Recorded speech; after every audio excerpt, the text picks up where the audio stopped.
સુરત શહેરના સલાબતપુરા વિસ્તારમાંથી પકડાયેલ એમડી ડ્રગ્સના ગુનામાં છેલ્લા 3 મહિનાથી નાસ્તા ફરતા આરોપી અરબાઝને એસઓજી પોલીસે ઝડપી પાડ્યો।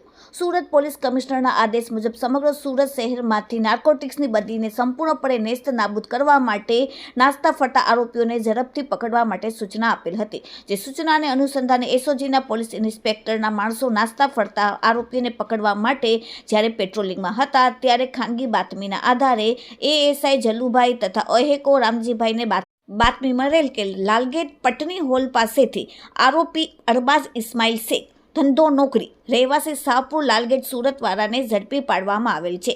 આરોપીની પૂછપરછમાં જણાઈ આવ્યું કે આરોપી તારીખ 28/4/2025ના રોજ સલાબતપુરા પોલીસ દ્વારા રેડ કરી આરોપી ખલીલ લુકમાન શેખ 7.400 ગ્રામ એમડી ડ્રગ્સ સાથે પકડી પાડવામાં આવેલ હતો। જેના દીકરા તોસીફ શેખને વોન્ટેડ બતાવેલ બાદમાં તોસીફ પર પકડાઈ જતા તેમનું નામ પણ લખાવેલ હતો, જેથી તે પોતે પોલીસ પકડથી બચવા માટે નાસ્તો ફરતો હતો। હાલ એસઓજી પોલીસે આરોપીને પકડીને કાયદેસરની કાર્યવાહી કરી। Bureau report, daily India TV, Surat.